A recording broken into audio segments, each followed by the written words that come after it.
우리 시간 찬양하면서 예배 가운데 나가겠습니다.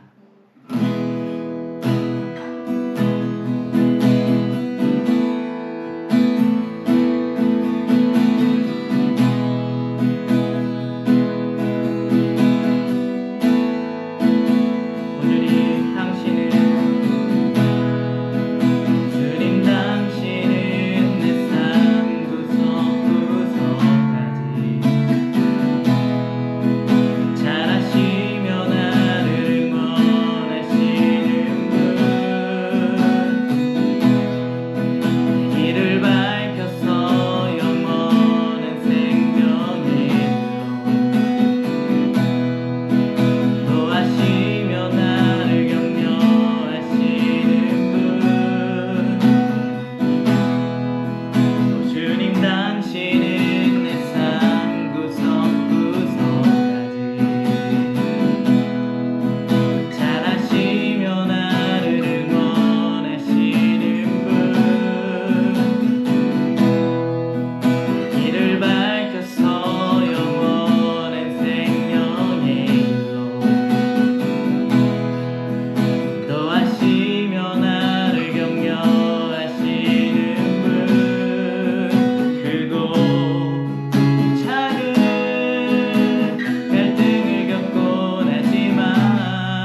가운데서도 우리의 주인 되신 주님, 우리를 사랑하시는 그 주님만 선택하며 나아가기를, 주님만 찬양하며 나아가기를 소망합니다. 아멘.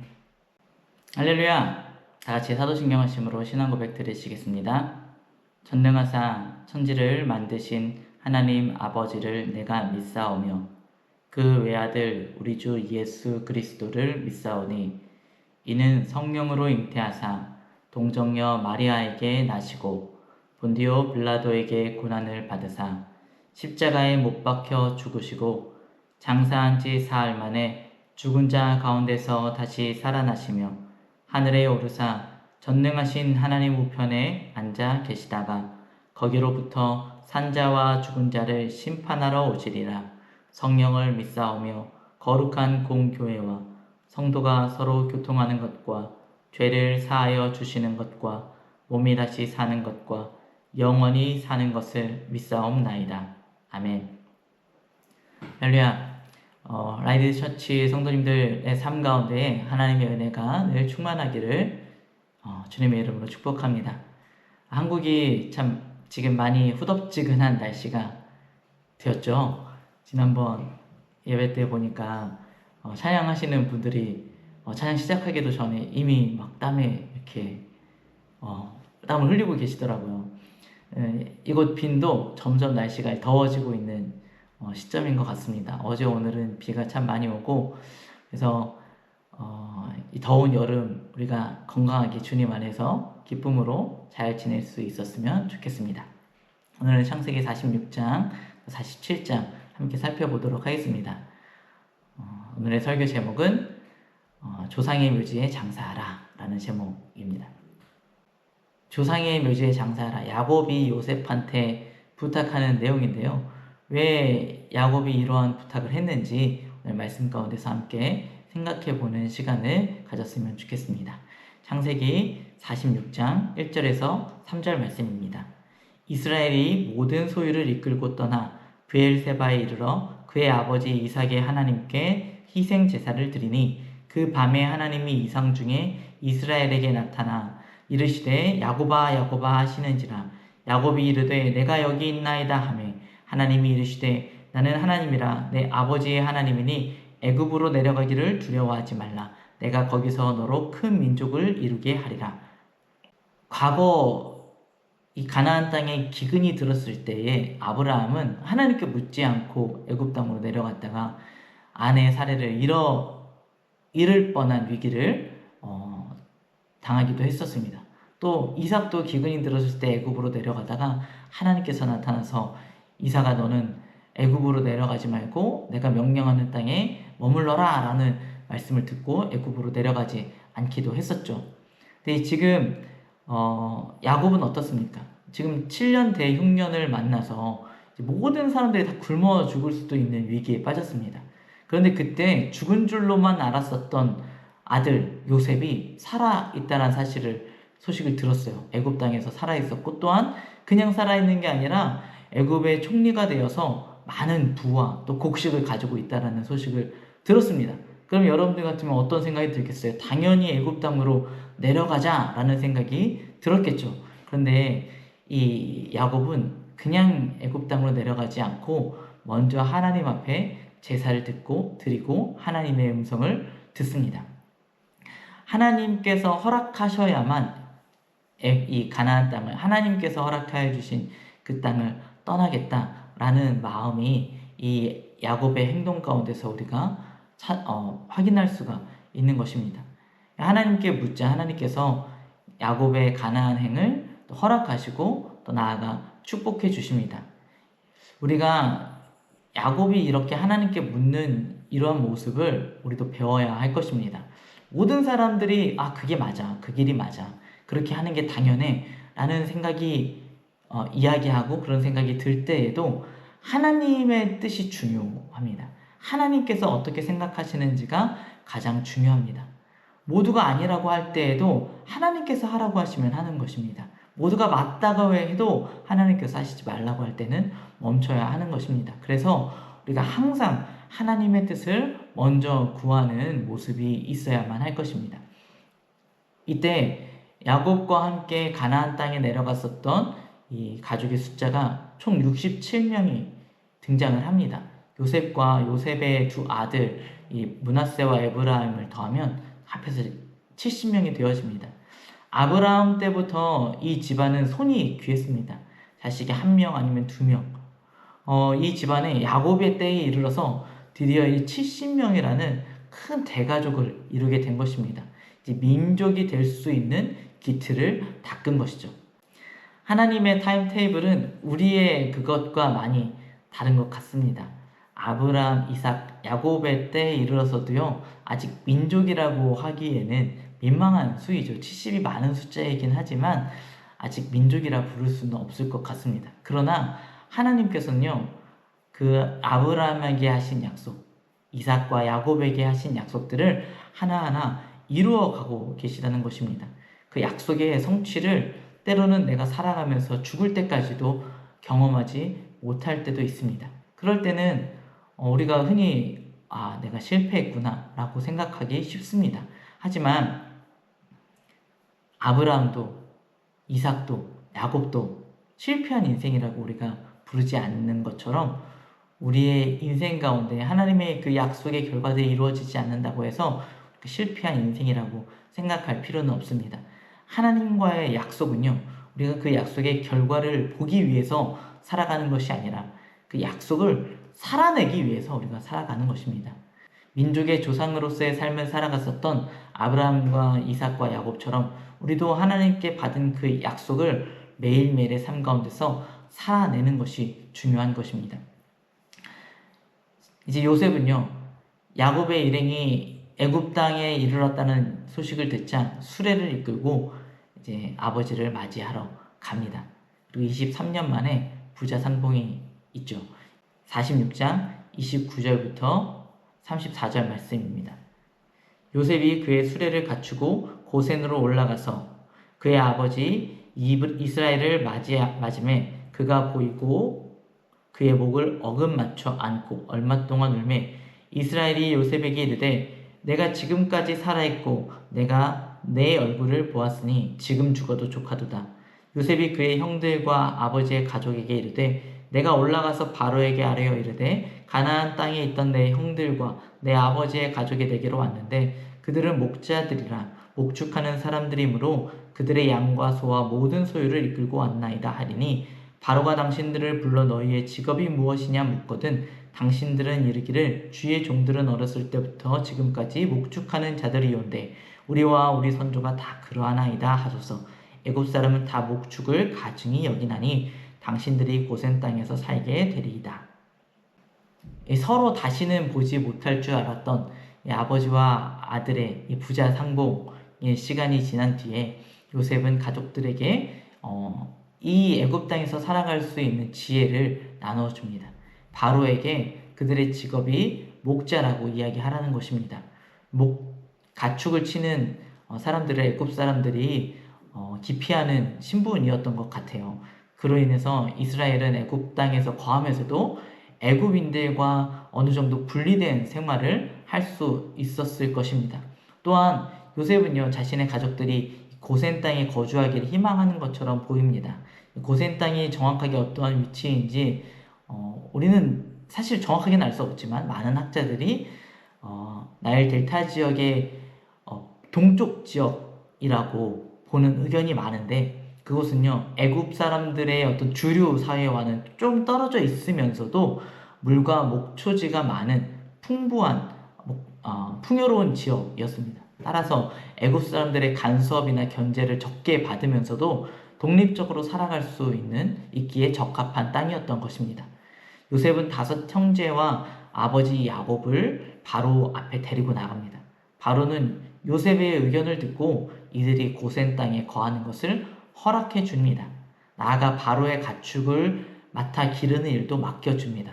이제 이들이 바로의 가축을 맡아 기르기 때문에 이들을 대적하는 사람들은 바로의 가축을 맡은, 바로의 직무를 맡은 사람을 대적하는 일이 되기 때문에 그들의 신분과 안전을 보장받는 일인 것입니다. 이것이 참 큰 은혜인데 이러한 은혜는요, 이들이 요셉의 가족이기 때문에 주어졌던 것입니다. 이들이 목축 가축을 기르는 실력이 탁월했기 때문에 바로가 이들을 부른 것이 아니고요. 이들이 애굽 땅에 꼭 필요한 인재들이었기 때문에 바로가 고센 땅에 거하라고 허락해 준 것이 아닙니다.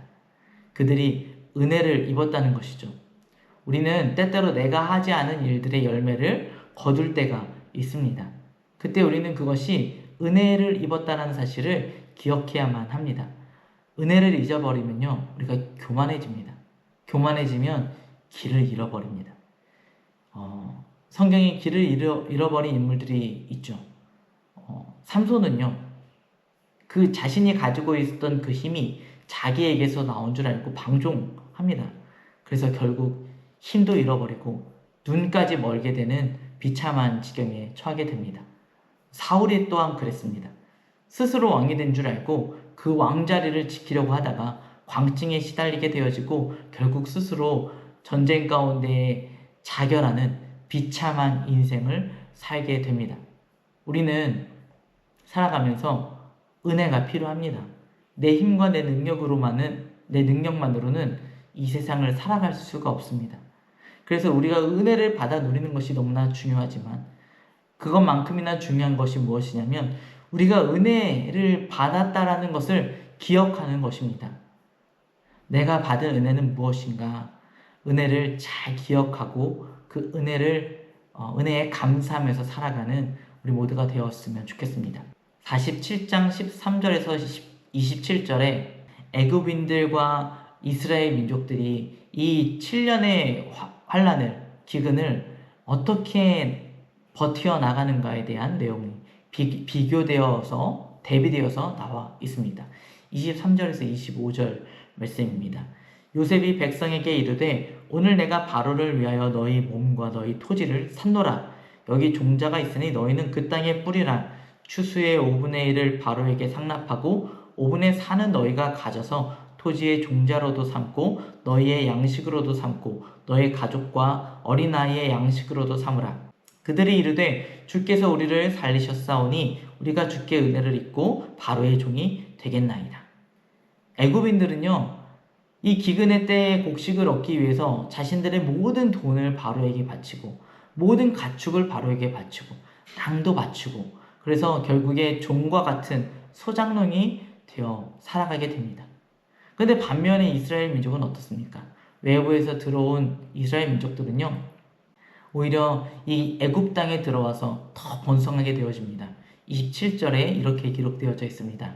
이스라엘 족속이 애굽 고센 땅에 거주하며 거기서 생업을 얻어 생육하고 번성하였더라.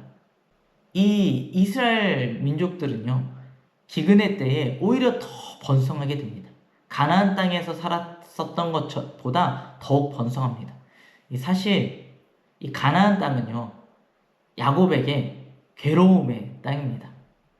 야곱은요, 가나안 땅에 거주하면서 아버지 이삭의 사랑을 받지 못했습니다. 형과 계속해서 경쟁해야만 했고 결국 형의 분노를 피해서 멀리 삼촌 라반의 집으로 도망가야만 했었습니다. 그곳에서 종과 같은 생활을 하다가 다시 돌아오는 길에 사랑하는 아내 라헬을 잃어버립니다. 사랑하는 아들 요셉이 죽었다라고 믿으면서 23년을 괴로워했었던 땅이 바로 이 가나안 땅입니다. 가나안 땅은 야곱에게 괴로움의 땅이었습니다. 그런데 이 46장의 마지막에서 야곱이 요셉에게 무엇을 부탁을 합니까? 생육하고 번성했었던 애굽 땅이 아니라 그의 인생에 괴로움이 가득했었던 가나안 땅에 자신을 묻어달라고 부탁을 합니다. 29절에서 30절 말씀입니다.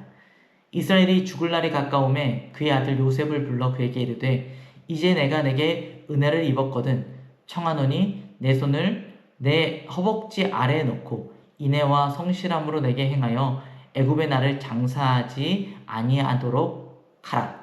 내가 조상들과 함께 눕거든 너는 나를 애굽에서 메어다가 조상의 묘지에 장사하라. 요셉이 이르되 내가 아버지의 말씀대로 행하리이다.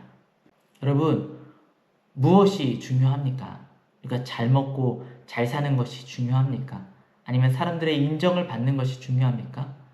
아니면 하나님의 약속을 따라서 살아가는 것이 중요합니까? 야곱은 분명히 약함이 많은 사람이었습니다. 좋은 아버지도 좋은 남편도 아니었습니다. 많은 사람들을 속이고 고통스럽게 했습니다. 사람들을 속이는 사람이었죠. 그러나 그는 하나님의 약속을 처음부터 끝까지 신실하게 사모했었던 사람이었습니다. 그래서 그는 비록 험한 인생을 살아왔지만 바로 앞에서도 당당하게 서서 바로를 축복할 수 있는 사람이 될 수 있었습니다. 그래서 그는 하나님의 나라 이스라엘의 선조가 되는 영광을 누릴 수가 있었습니다. 저와 여러분도 지금 눈앞에 있는 결과를 따라서 살지 않았으면 합니다. 그 시간은요, 짧고 금방 지나가 버립니다. 하나님의 나라를 바라보면서 약속을 따라 살아갈 수 있는 애굽이 아닌 가나안을 사모하면서 살아가는 저와 여러분 되시기를 주님의 이름으로 축원드립니다. 기도하겠습니다. 사랑이 많으신 하나님 아버지, 참으로 감사합니다. 우리의 인생이 험하고 괴롭고 우리가 넘어지고 쓰러지지만 때로는 죄 가운데에 하나님을 떠나갈 때도 있지만 그럼에도 끝까지 하나님 우리에게 허락해 주신 그 약속을 붙들고 그 약속을 사모하며 약속을 따라 다시 한번 인생의 길의 방향을 정할 수 있는 우리 모두가 되게 하여 주시옵소서. 하나님, 우리가 살아가면서 우리의 삶 가운데 베풀어 주신 은혜들이 무엇입니까? 매일매일 그 은혜들을 만 가지 복을 우리가 받았사오니 그 복들을 세워가면서 하나님께 감사하는 하루하루를 살아가게 하여 주시옵소서. 우리의 일상 가운데에 하나님 중요한 것이 무엇입니까? 내가 하나님 내 생각과 나의 지혜를 따라서 살지 않게 하시고 사람들의 말을 따라서 살지 않게 하시고 늘 주님께 물으며 하나님의 인도하심을 받으며 살아갈 수 있는 우리 모두가 되게 하여 주시옵소서. 주님, 오늘도 하나님 우리의 삶 가운데 약속을 허락하여 주옵소서. 그 약속을 붙들고 살게 하여 주옵소서. 그 말씀이 우리의 삶을 인도하게 하여 주시옵소서. 감사드리며 살아계신 예수 그리스도 이름으로 기도드렸습니다. 아멘. 오늘의 기도 제목입니다. 하루의 일상 또는 지금 내가 결정해야 하는 중요한 일이 있다면 그것을 내 판단이나 이해의 관계가 아닌 하나님의 뜻에 맡기는 기도를 드립시다. 내가 받은 은혜가 무엇인지 생각하고 그것에 감사하는 기도를 합시다. 하나님의 약속을 사모하고 그 약속을 따라 살아갈 수 있도록 믿음을 달라고 기도합시다. 기도하겠습니다.